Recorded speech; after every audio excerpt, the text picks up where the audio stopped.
Saya nama lengkapnya Mardiana Sidik. Ya, Mardiana Sidik. Tapi kebetulan teman-teman di sini lebih sering manggilnya Badrun. Nah, kalau dulu ya awal cerita dulu. Kalau dulu memang pengelola itu satu ya, karena ada beberapa kali perubahan di manajemen.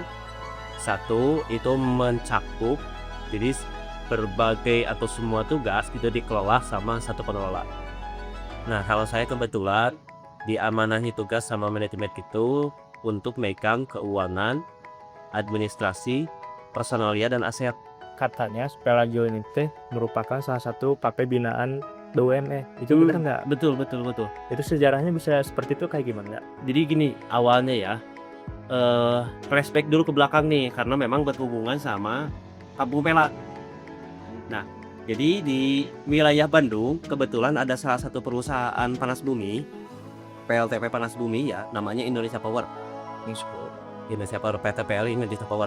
Kalau dulu itu perusahaan ini kan swasta, milik swasta ya. Tapi karena ada perubahan aturan dari pemerintah, jadi diakuisisi sama salah satu BUMN. Nah, diakuisisi sama PLN kalau sekarang. Jadi namanya PT PLN Indonesia Power, UBP Kamojang. Ya, perusahaan panas bumi ini, UBP Kamojang ini sebetulnya unit pusat. Jadi mencakup mengurus beberapa unit PLTP di beberapa wilayah di Indonesia. Nah, jadi kurang lebih sekitar tahun 2013 itu perusahaan mempunyai data bahwa di salah satu wilayah yang masuk ring satu perusahaan, terutama Samarang, itu ada memang salah satu kampung yang perlu diintervensi, dibantu. Karena data yang dimiliki perusahaan akhir tahun 2013 itu memang secara pendidikan, secara sosial, kesehatan, ekonomi, nah Kampung Pelak itu dianggap layak untuk dibantu. Karena data dari Kementerian Pendidikan 2012 sampai 2013 itu memang Kampung Pelak itu masuk kategori kampung buta aksara. Meskipun ya di wilayah-wilayah yang lain, terutama yang masuk ke Kabupaten Garut, itu memang kategori kampung buta aksara itu relatif sudah tidak ada. Nah, jadi akhirnya perusahaan surveilah ke Kampung Pelak itu, dan memang ternyata seperti itu, belum ada listrik, buta aksara karena akses.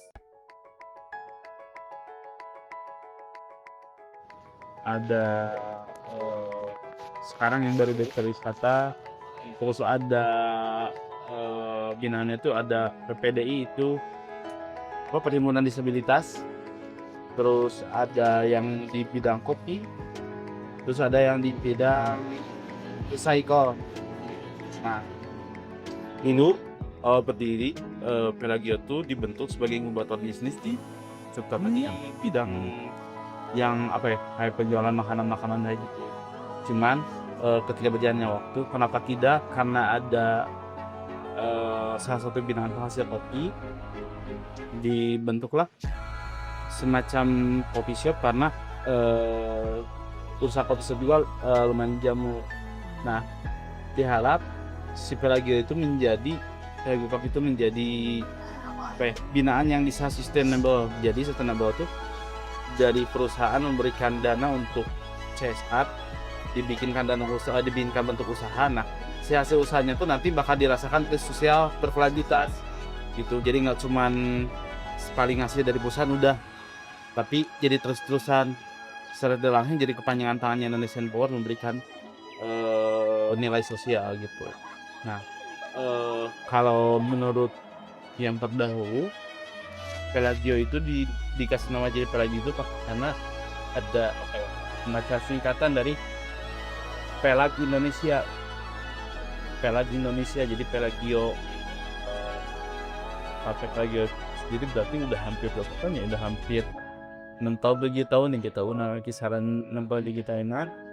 Alhamdulillah kita masih berjalan dan minta dari sahabat bahwa waktu itu tempat profit dari NT emang kita mengejar profit, tapi profit tersebut dikembalikan ke pengembangan, bukan ke pengembangan infrastruktur ataupun pengembangan SDM kita, dan juga ada untuk kegiatan sosial.